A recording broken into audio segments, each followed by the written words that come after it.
मला अतिशय आनंद आहे की नागपूर महानगरपालिकेच्या माध्यमातून देशातला पहिला ड्राय डायजेशनच्या माध्यमातून CBG चा प्लॅन्ट या ठिकाणी जवळपास तयार झालेला आहे।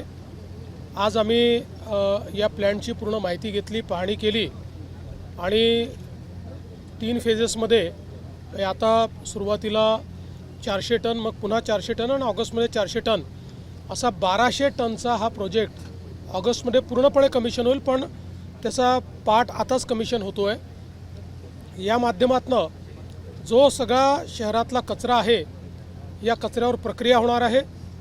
यातनं जवळपास 28 TPD या ठिकाणी गॅस तयार होणार आहे। त्यासोबत जवळपास 120 TPD जे ऑर्गॅनिक मॅन्युअर आहे ते मॅन्युअर या ठिकाणी तयार होणार आहे आणि त्यासोबत जवळपास 400 TPD RDF तयार होणार आहे की जे आपल्या सिमेंट फॅक्टरीजला किंवा इतर ठिकाणी लागतं।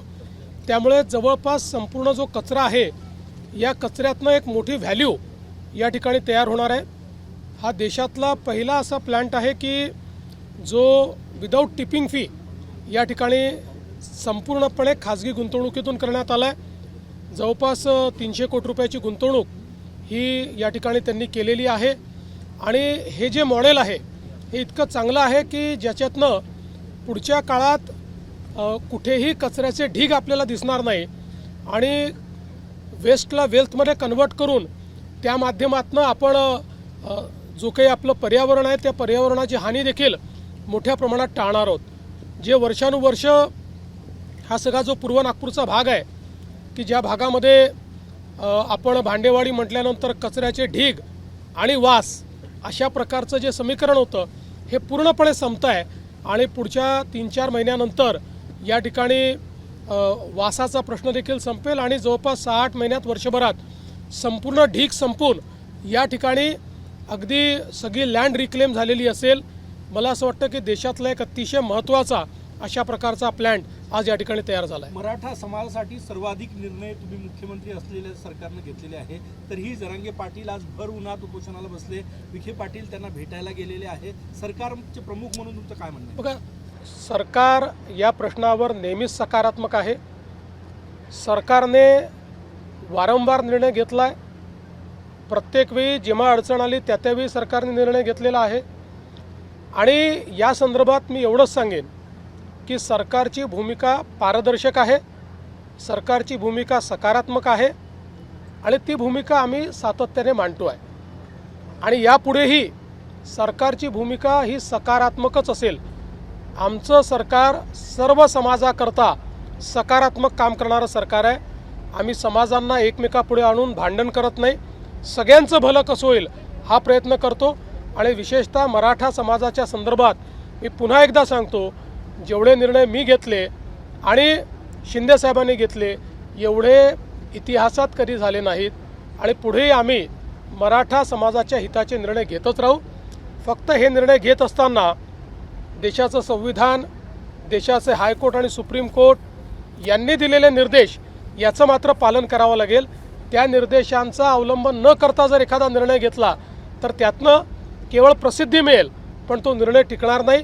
त्यामुळे संविधान आणि न्यायालयाचे निर्णय यांच्या कसोटीवर जे ज्या निर्णय आम्हाला घेता येतील त्याच्या कसोटीवर खरे ठरणारे जे निर्णय असतील ते सगळे निर्णय आम्ही घेऊ। जरांगेंचं आंदोलन सुरू झालं की ओबीसी समाजामध्ये एक भीतीचं वातावरण होतं, तुम्ही त्यांना काय आश्वासन? मी असं स्पष्टपणे सांगतो, एका समाजाचं काढून दुसऱ्या समाजाला द्यायचं अशा प्रकारचं या सरकारने कधीही केलं नाही, आम्ही करणार नाही। ओबीसी समाजालाही घाबरण्याची आवश्यकता नाही, आम्ही मराठा समाजाचंही त्या ठिकाणी समाधान करू, त्याकरताही सगळे निर्णय आम्ही घेऊ, पण त्यावेळी ओबीसी समाजावर कुठलाही अन्याय आम्ही होऊ देणार सातारा गॅझेटियरचा GR काढण्याची मागणी त्यांनी केलेली आहे। नाही, त्या संदर्भात आता चर्चा चाललेली आहे, एवढ्या डिटेलमध्ये मी बोलणार नाही। मी पुन्हा एकदा सांगतो, न्यायालय, कायदा आणि संविधान याच्या चौकटीत बसून कुठलाही निर्णय घ्यायला आम्ही तयार आहोत। मराठा मंत्रालयाची मागणी किया है, क्या बताएंगे जी? CNG एक ये बहुत ही महत्वपूर्ण इस प्रकार का प्रोजेक्ट यहाँ पर तैयार हुआ है। जो म्यूनसिपल वेस्ट है करीब 1200 टन पर डे, 1200 TPD उसका प्रोसेसिंग का ये प्लांट है। इस प्लांट में से बड़े पैमाने पर जो हमारा गैस है वो निर्मित होगा। करीब 28 टीपीडी गैस निर्माण होगा, करीब 120 टीपीडी खाद इसमें से तैयार होगा और करीब 400 टीपीडी आरडीएफ इसमें से तैयार होगा। तो एक प्रकार से देश का ये पहला प्लांट है जहाँ पर पूरा जो कचरा है ये ड्राई डाइजेशन की पद्धति से इस प्रकार से कन्वर्ट हो रहा है और विदाउट टिपिंग फी यहाँ पर इसका निर्माण किया है। इसमें सुसबीड जो कंपनी है उन्होंने इसमें निवेश किया हुआ है और देश की एक बहुत अच्छी टेक्नोलॉजी अब ये साबित होने वाली है। मैं ऐसा मानता हूँ कि ये पूरे क्षमता से चलने के बाद पूरे देश में यही टेक्नोलॉजी का उपयोग लोग करेंगे। पेट्रोल डीजल के बाद अब सीएनजी के भी रेट बढ़ गए हैं, 2 रुपए बढ़े हैं मुंबई में। देखिए, हम सभी लोग जानते हैं कि दुनिया में ऊर्जा का संकट है, विशेष रूप से फ्यूल का संकट ये सब जगह है। दुनिया के सारे देशों में, ऐसा कोई देश नहीं है, अमेरिका सहित सारे देशों में ये रेट्स बढ़े। अमेरिका में तो बहुत बड़े पैमाने पर ये बढ़े, यूरोप में बढ़े, हमारे आसपास के देशों में बढ़े। अगर हमको सप्लाई चेन मेंटेन करनी है तो हम लोगों को ज़्यादा पैसा पे करना पड़ेगा। जैसे ही मुझे लगता है कि ये सारा क्राइसिस खत्म होगा तो प्राइसेस स्टेबिलाइज होगी। महाराष्ट्रामध्ये पाऊस कमी पडणार आहे, महाराष्ट्रात पाऊस कमी पडणार आहे नियोजन। एबीपी माझा, उघडा डोळे बघा नीट।